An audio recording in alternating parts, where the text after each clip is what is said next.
За дипломатијата со Никовски.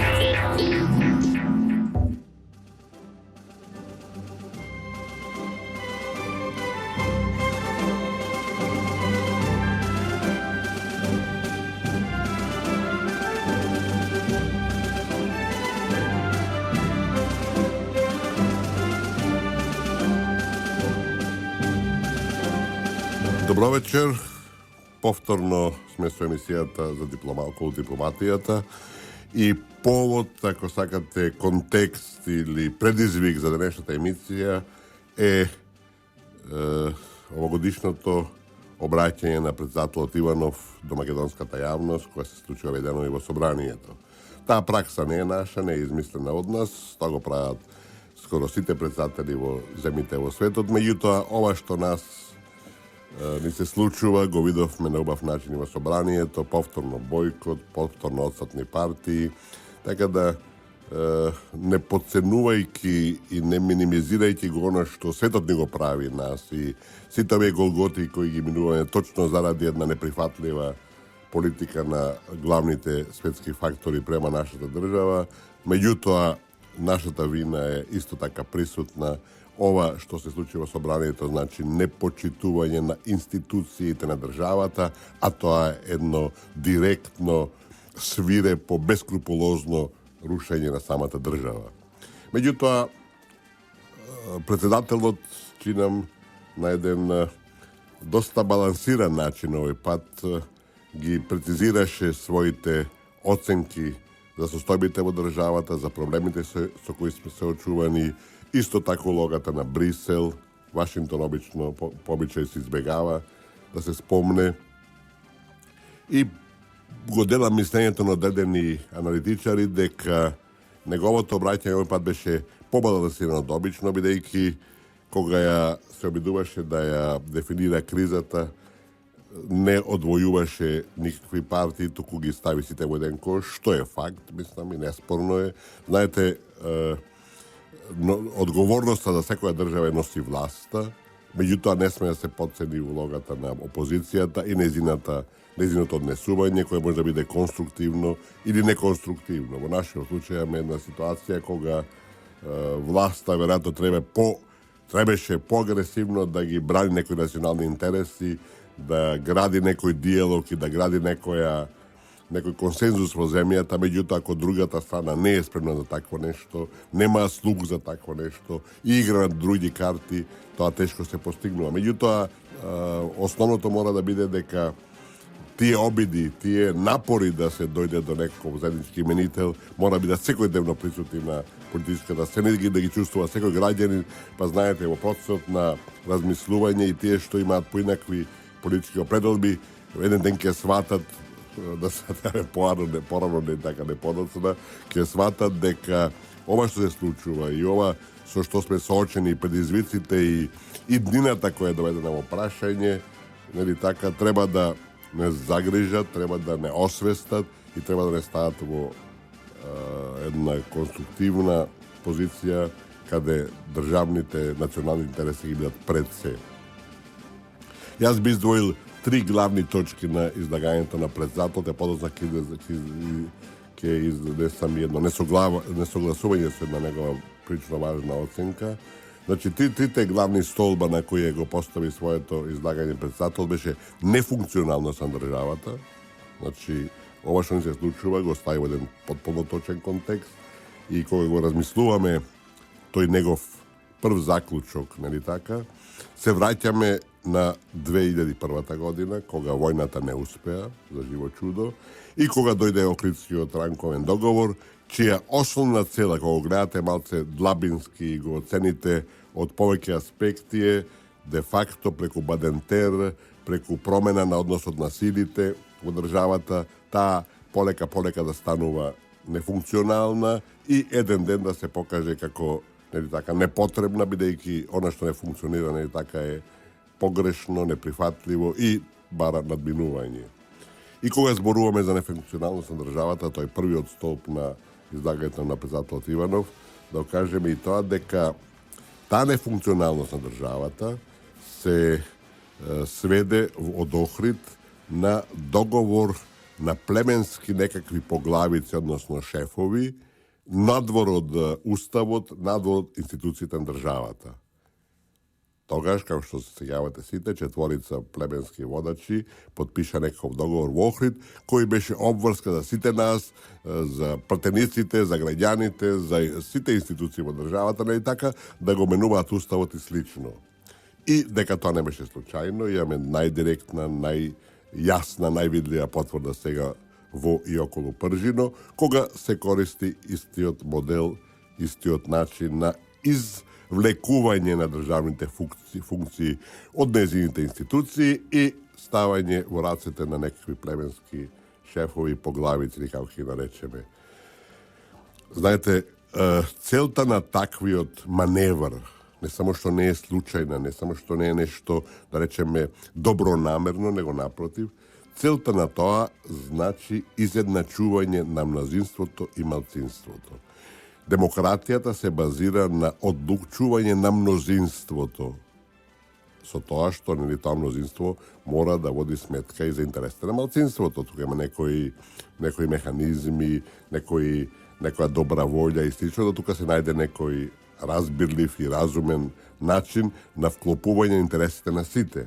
Меѓутоа, во нашиот случај, целта е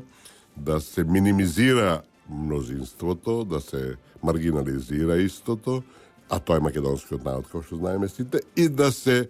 направи една нова форма каде сите ги бидат равноправни. И во Охрид при подпишување на договорот и сега во Пржино имаме 4 племенски водачи кои се равноправни, без оглед каква маса од народ стои зад нив, дали 50.000 или 500.000. Тоа е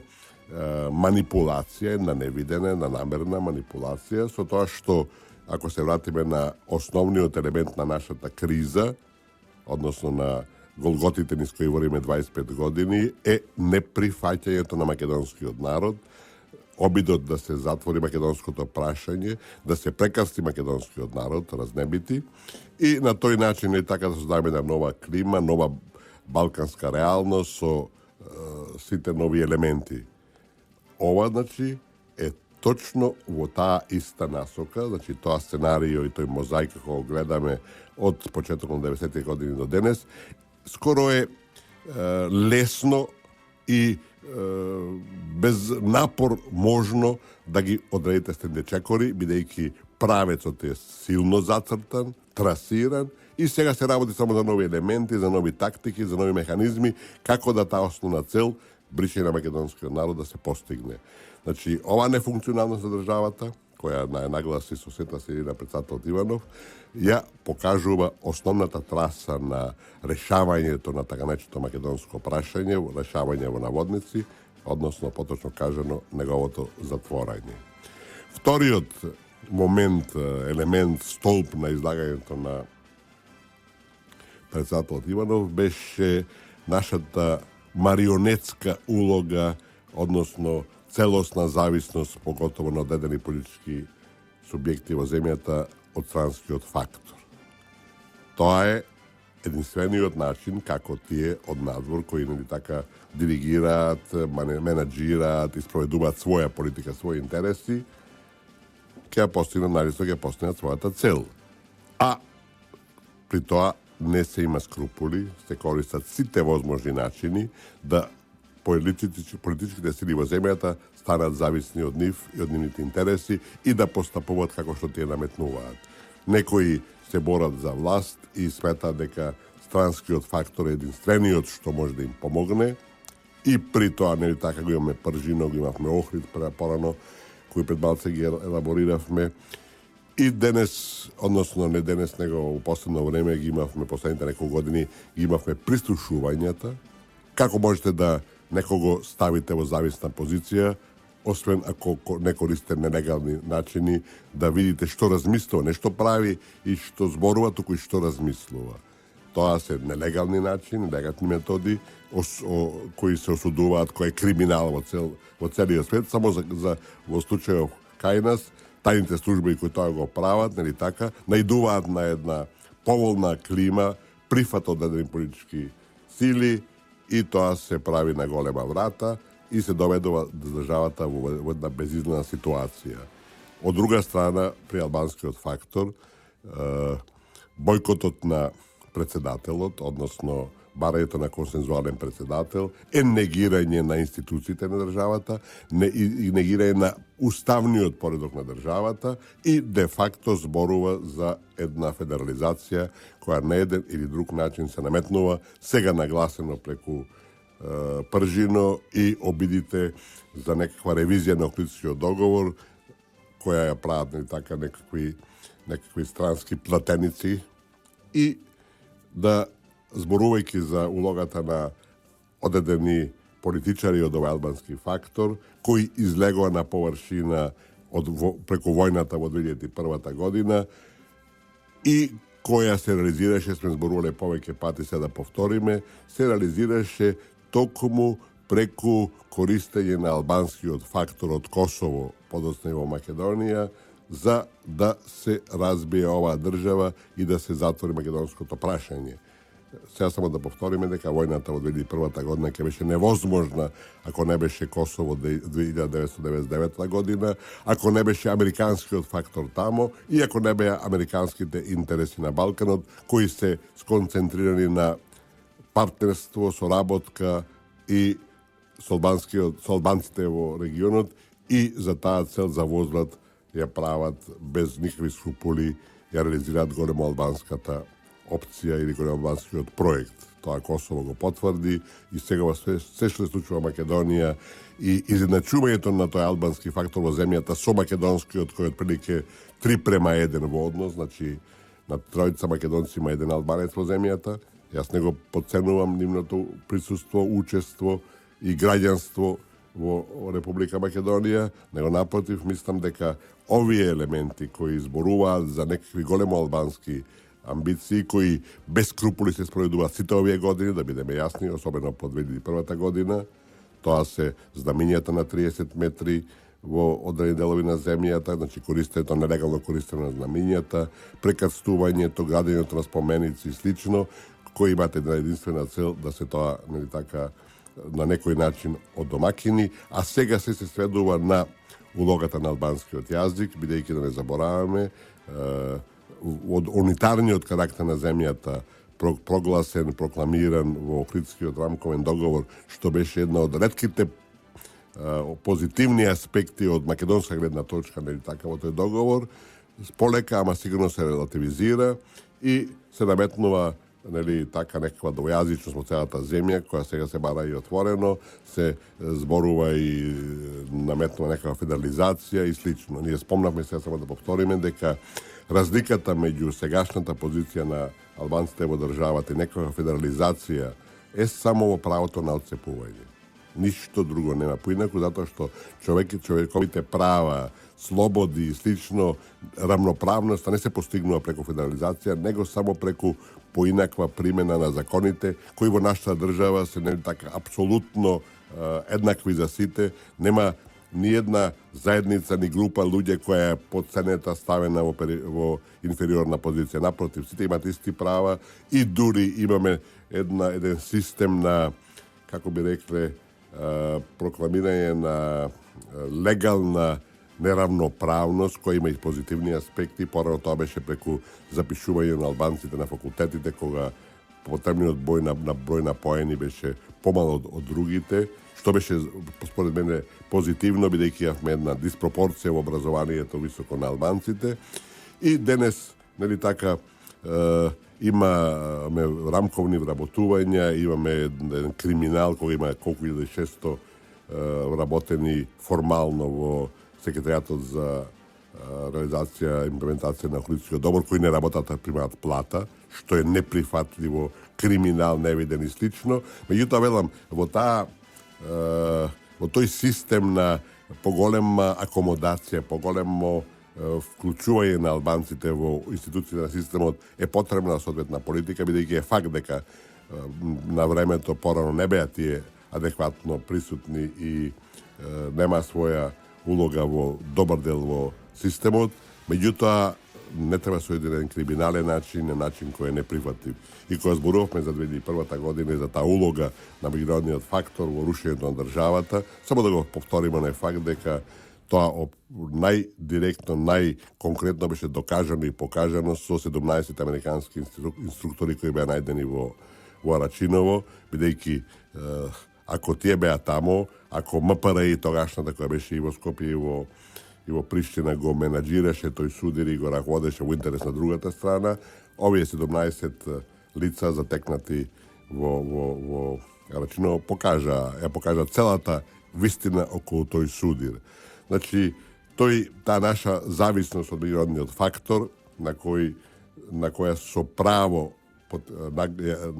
нагласи негативната улога која се случува во земјата и нивното неприфатливо влијание, интервенирање во сите сектори на живење, најконкретно ова што ни беше направено со договорот од 2 јули и протоколот Пржино, кога се измести државата, се игнорира и уставот и сите институции и се правеше еден договор кој немаше никаква врска со државотворноста на овој народ и на оваа наша заедница. Тоа се тие елементи, велам, кои покажуваат дека со таа наша преголема сервилност према странците, ние се игнорираме самите себе си и да не забораваме тој бојкот на партиите во собранието при говорот на председател на државата, резултат точно таквите политики кои ние степо ги следиме од некакви потесни интереси, некои пошироки во смисла на големо државни амбиции и слично, меѓутоа тоа покажува целата беда во која сме доведени и на која мораме да одговориме што побргу. Во секој случај мислам дека овие проблеми се реални, со кои се очуваме и ќе продолжиме во емисијата со третиот дел од главните поенти на председателот на државата. Третиот сегмент во излагањето, во годишното излагање на председателот Иванов во собранието беше посветена на наша клучна, најранлива точка, а тоа е нашата поделеност. Едно од најстарите дипломатски и политички доктрини во светот е токму тоа. Подели па владеј, divide et impera. Значи, од најстари времења, кога сакале некој да се разбива, кога сакал некој да се контролира, се внесувал на еден и друг начин црвот на раздор, црвот на скараност, на поделеност и после тоа се правило што се сака. Кај нас, македонците, тоа е еден историски синдром. Сите знаеме дека меѓу себе сме се отепувале, меѓу себе сме се уништувале и секоја сме биле затоа лесен залога и за другите. Тоа е една од главните причини зашто Македонија меѓу последните направи своја држава на Балканот, бидејќи секојаш, народот убаво кажал, секојаш кога двајца се караат, третиот користи, а третиот биле нашите соседи и тие тоа го злоупотребувале на еден и друг начин. Зошто? Затоа што ние сме им дозволувале. Апелот на председателот е траен, бидејќи таа поделеност не води никаде. Таа поделеност треба прво се гради меѓу самите македонци, во рамките на македонскиот народ, а после тоа во рамките на државата, во рамките на сите етникуми кои се тука присутни. Не е тоа лесен процес, тоа е скоро невозможна задача, меѓутоа мислам дека мора да се оди на еден минимален консензус околу презнационалните прашања, кои потоа би се дефинирали и као државни. Тоа е скоро невозможна задача, али кој не пробал не успел, кој не тргнал не стигнал. Тоа го апелираше и председателот, тоа го подржуваме и ние, мислам сите во државата кои сме добронамерни према незината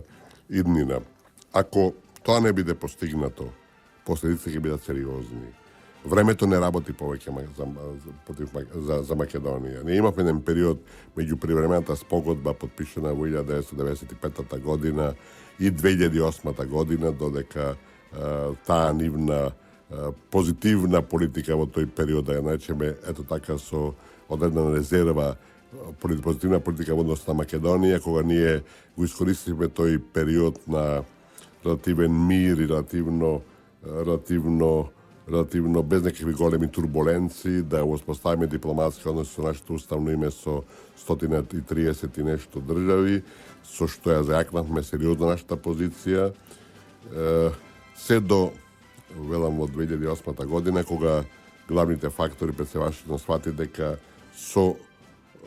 таквата политика нема да ја постигнат својата цел. Македонија нема да се разнебити, македонскиот народ нема да се разнебити, државата нема да се прекарсти и целосно дојде промена нивната политика со еден невиден пресмрт политички кога ни поставија ултиматум, уцена и блокада, уцена и ултиматум, прво името, потоа членство.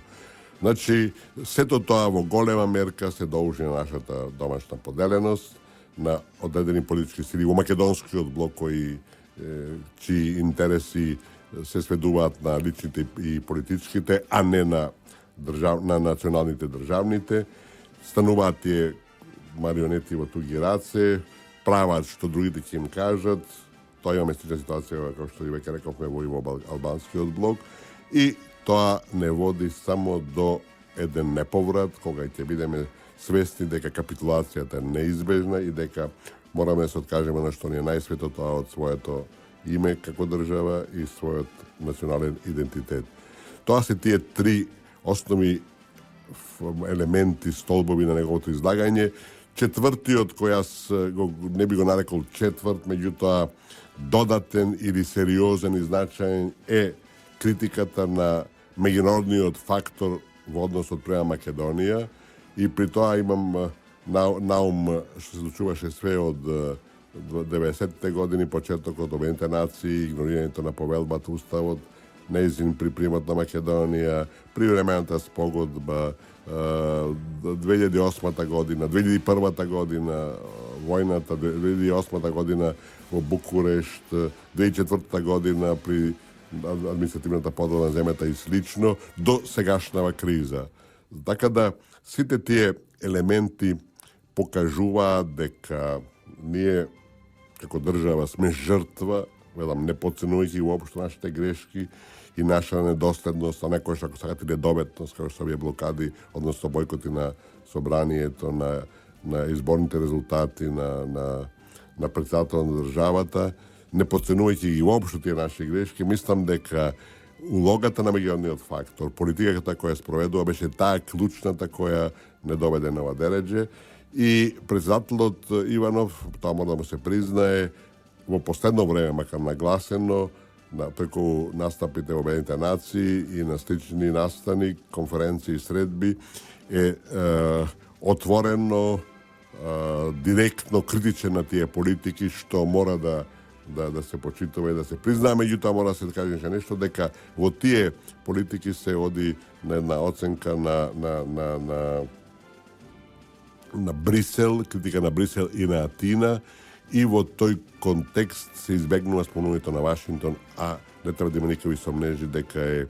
Вашингтон носител на таквите политики, на тој проект за прекрстување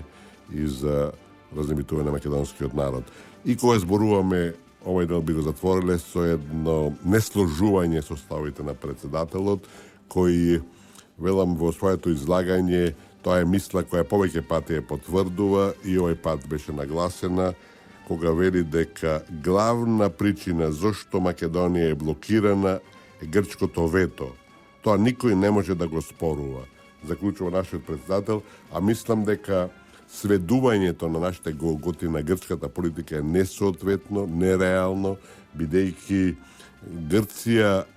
не може да ја спречува Македонија, да ја попречува Македонија да влезе во НАТО, например, доколку Соединените американски држави, Вашингтон се искрено и објективно и без никакви условувања заинтересирани да ние влеземе во алијансата. Тоа, такво нешто не е возможно. Не само Грција, ни света Грција, ни Франција и Германија заедно, тоа не може да го попречат. Ако американската булдожер дипломатија смета дека членството на Македонија во НАТО е од нејзин интерес, јас ви гарантирам, а веројатно ќе се сложите, предпоставувам и вие, нека биде за 6 месеца, ако не за 2 месеца, Македонија ќе стане членка на алијансата. Со други зборови, ако Вашингтон нема никакви скрупули, ако сакате, кога се работи за отцепувањето на Косово на еден нелегитимен и нелегален начин од Србија, е спремна да го бомбардира Белград, ако е спремен Вашингтон да влезе во vo Irak i na jedna apsolutno izmislena osnova za posjedovanje nekakvo oružje za masovno uništuvanje koje podosta se pokaže дека го нема, ја окупираат земјата, ја го убијат на еден зверски начин председателот Садам Хусеин, тие за една Македонија да влезе во НАТО, ај се да го скратиме рокот, може да го направат за една недела. Со други зборови, не е пречката Атина, туку пречката е токму Вашингтон. Ево тоа, со тоа би го завршили овој сегмент за председателот Иванов и неговото излагање во парламентот, а ќе продолжиме со актуалностите кои се сврзани со и неговото излагање и со современите состојби во кои се наоѓа нашата Република Македонија. Можеме да заклучиме дека годишното обраќање на председателот Иванов во нашето собрание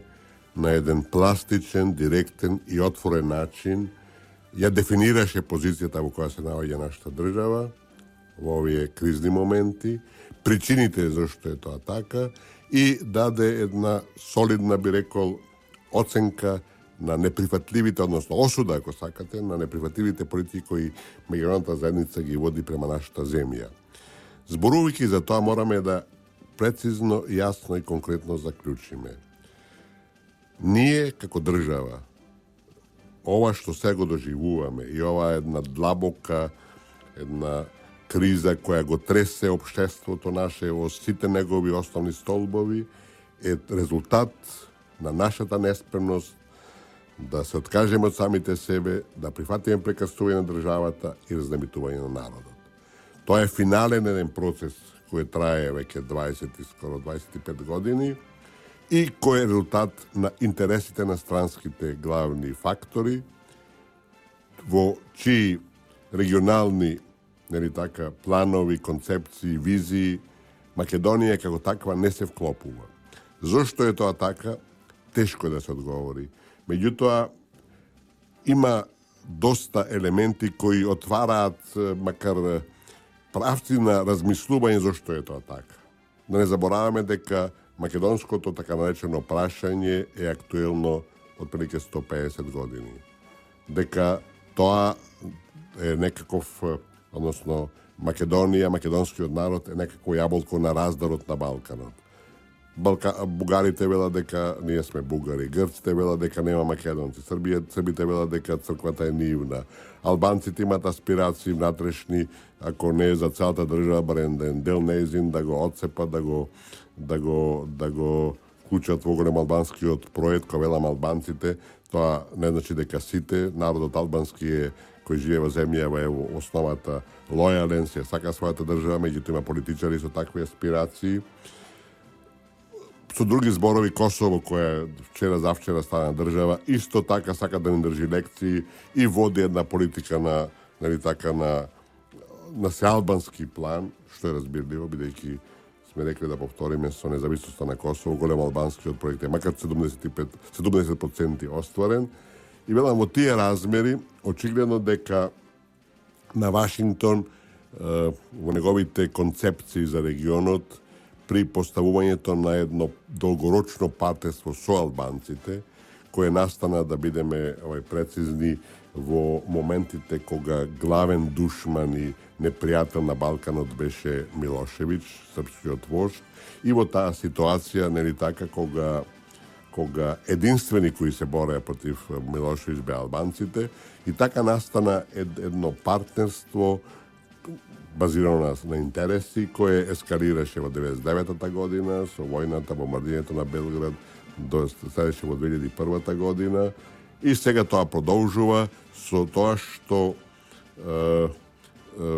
по Охридскиот договор рушењето на македонска држава се спроведува од натре. Сме рекли да повториме, војни повторно нема да има, меѓутоа нема да има мир, бидејќи нестабилноста која во последно време се генерира во Македонија, во Босна е постојано присутна, во Косово исто така имаше многу недоречености, има во Србија сериозни проблеми, така да целиот Балкан на некој начин се тресе со тоа што, мислам, секоја план има своја тежина, нас најмногу тежи нашата криза. И велам, во тие американски консидерации, македонците раскарани меѓу себе, малобројни, не представуваат некаква гаранција за некаква стабилност, за некаков просперитет, бидејќи ако имате милиони по луѓе и односно помалку sve zajedno, i ako tije među sebe se glodat, se spremni da se uništat među sebe, niko ne može da računa na njih. Od druga strana, Amerikanci te niko još nema dover Bogoslovenite kako takvi, kako na ortodoksne hristijani, i Grcija nikoš isto tako ne беше nekog soliden partner, i sekoš imаше во Грција антиамерикански чувства и слично. Тие албанци се наметна како единствен можен фактор, воспоставено длабоко партнерство меѓу нив, и велам, во тие рамки мора да се гледа и развојот, перспективите на Македонија. Да не беше, значи, отворениот проблем со нашето име и целта да се разнебити македонскиот народ и прекраси државата, да нашата власт не пружеше отпор веќе скоро четврт век на тој план, не прифаќајќи го да самите себе да се така откажеме самите себе, создаде еден анимозитет кај главните мировни фактори пред се во Вашингтон, и нивната главна цел сега се сведува на рушење на оваа власт, која е безкомпромисна, за разлика од нашата опозиција, која е спремна да види карбет. Тоа сме се увериле повеќе пати преку нивните изјави. Тие се спремни да ја менуваат референцата за некако трајно име за државата, што е исто така погубно. Тоа е грчката ерга омне само во рок од неколку години. И, велам, оваа власт која е неподобна за нив, неспремна да го види карбетот и да се откаже од некои свети наши нешта, а тоа е пред се името на државата и дето на народот. Сега имаме криза која не тресе во сите сегменти и која ќе биде уште пожестока во периодот кој доаѓа, се до изборите кои се закажани во април. Иако тие се одржат и бидат на некој начин пресвртна точка во развојот во општеството, ние ќе можеме да сметаме на некоја перспектива. Меѓутоа, како се развиваат работите, како се манифестираат сите меѓусебни спротивности во државата, со голема резерва можеме да зборуваме околу можниот позитивен завршеток на оваа бура низ која сега врвиме. А, како што рековме, да повториме во деновите кои следат,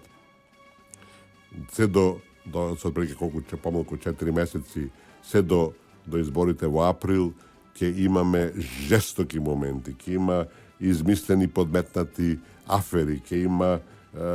кој знае што уште се, само со една единствена цел да се промени односот на силите, односно да оваа гарнитура замине, да дојде некој друг кој ќе биде по-послушен во однос на интересите барањата од надвор. Тоа марионетско поднесување да дојде до полн израз. И знаете, не е лесно да се спотиставиш на главната единствена светска сила, на единствениот хегемон кој прави кај што сака, разбирате, на силата која на плоштадот во Киев, во Мајдан, организираше поделба на сендвичи на десниот сектор, докажани фашисти, се со цел да се изврши државен удар, да се руши проруската власт на Јануковиќ, која денеска има толку силно влијание во една Германија, да Меркел и Берлин без некритично, безпоговорно ги сет американските интереси околу Украина, околу Русија, што е на нивна долгорочна штета, тогаш човек мора да се запраша како може на Македонија да се спротистави. Меѓутоа, не заборавајте, ако ние продолжиме со такво идолопоклонство према интересите на Запад и пред се на Америка, ако продолжиме сервилно и марионетски да ги следиме нивните интереси, перспективите наши не се многу сјајни. Ние мораме да бидеме свесни дека од другата страна на случаите со Украина и со Германија, нели така, ние го имаме случајот на Виетнам, кој добро се пред некое време, кога имаше 650.000 максимално наоружани американски војници во оваа азиска земја, кои контролира се, а еден голорук народ, се разбира со сериозна поддршка од тогашниот Советски сојуз и од Кина, успеа да ги победи и да ги истера. Значи, шанса имаме, зависи од нас. Ако не ја искористиме, ако не имаме кураж, ако немаме подготвеност да се спротивставиме, тешко ги излеземе од оваа криза. Председателот беше прав кога зборуваше дека државата е нефункционална, затоа што ги игнорираме самите институциите на системот, дека истовремено имаме една сервилност према странците која мора да загрижува, дека сме поделени и тоа нека бидат нашите патокази како во иднина, во најблиска иднина ќе ги надминуваме тие наши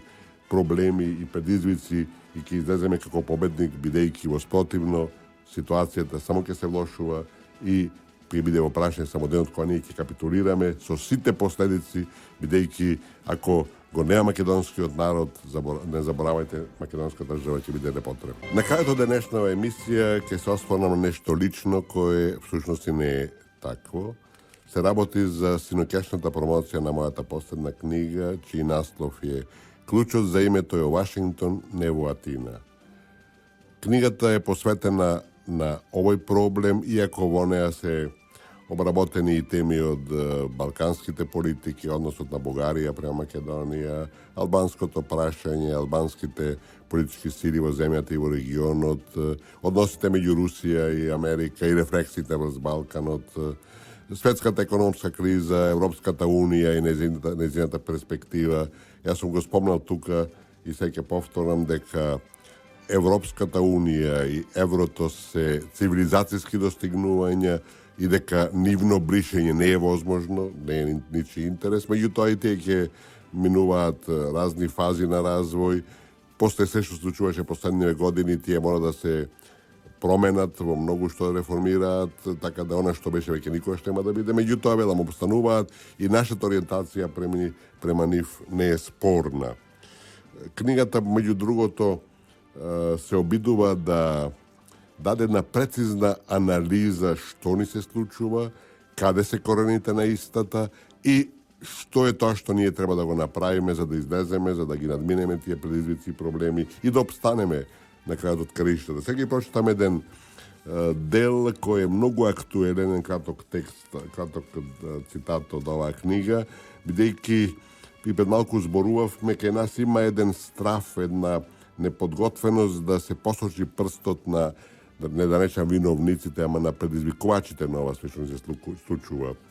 Текстот овако отприлike гласи: без права диагноза не е можна ефикасна терапија. Со погрешни предпоставки, замисли и рецепти нема решение. Тоа важи и за односот на светот кон Македонија, ама во добра мерка и за нашата одбрана од тоа цунами. Тие не успеаваат да не кутнат,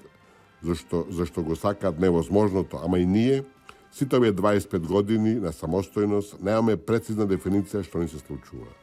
На водачите не им е јасно дека основниот предизвик со кој се соочуваме сите овие години на самостојност е проблемот со името, дека во него се крие идината на земјата, поточно сите неизини перспективи. Некои не сваќаат дека ако се прекасти земјата и разнебити македонскиот народ, ова држава не е потребна. И дека токму тогаш почнуваат сите проблеми, не порано. Ова го спомнувам затоа што во државата има некои оценки дека дајте да ја зачуваме државата, не е важен народот, што е една апсолутно погубна и погрешна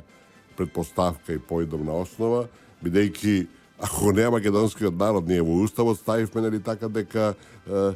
малцинствата наши во земјата се делови од соседните народи, што е една катастрофална грешка, разбирате. И еден ден кој ќе нема македонскиот народ, сите тие ќе дојдат сега да се го земат своето. Така да тоа е таа суштина која е обработувана во книгата со цел да се скрене вниманието на сите наши политички фактори на пошироката јавност, нели така, дека доколку не се каже кој е предизвикувачот, носителот, сценаристот, менаџерот, а тоа е Вашингтон, ние нема да излеземе до Ќорсокак.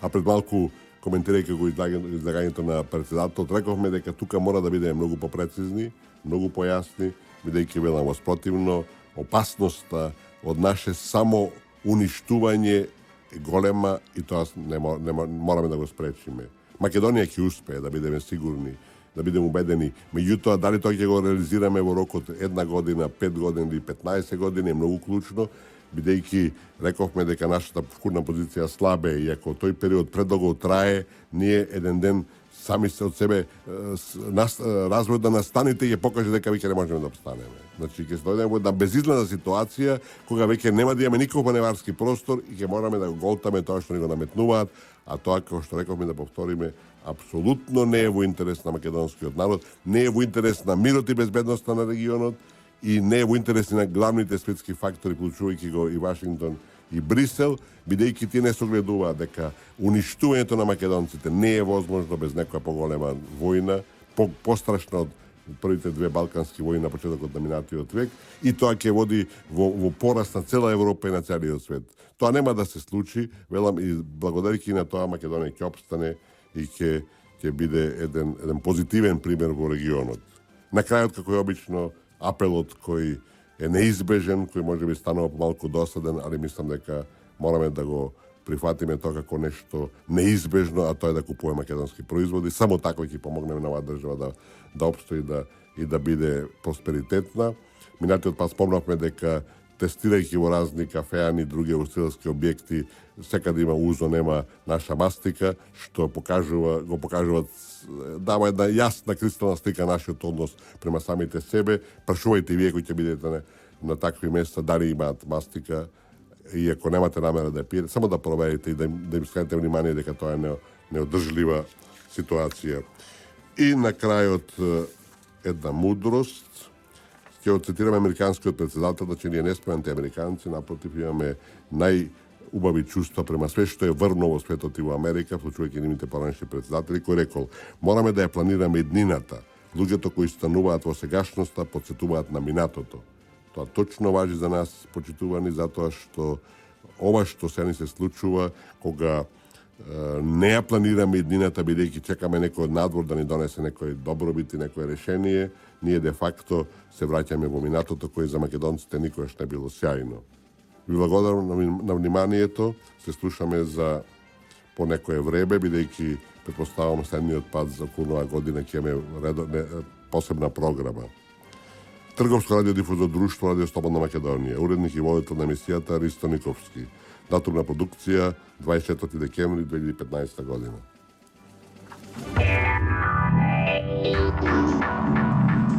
За дипломатијата со Никовски.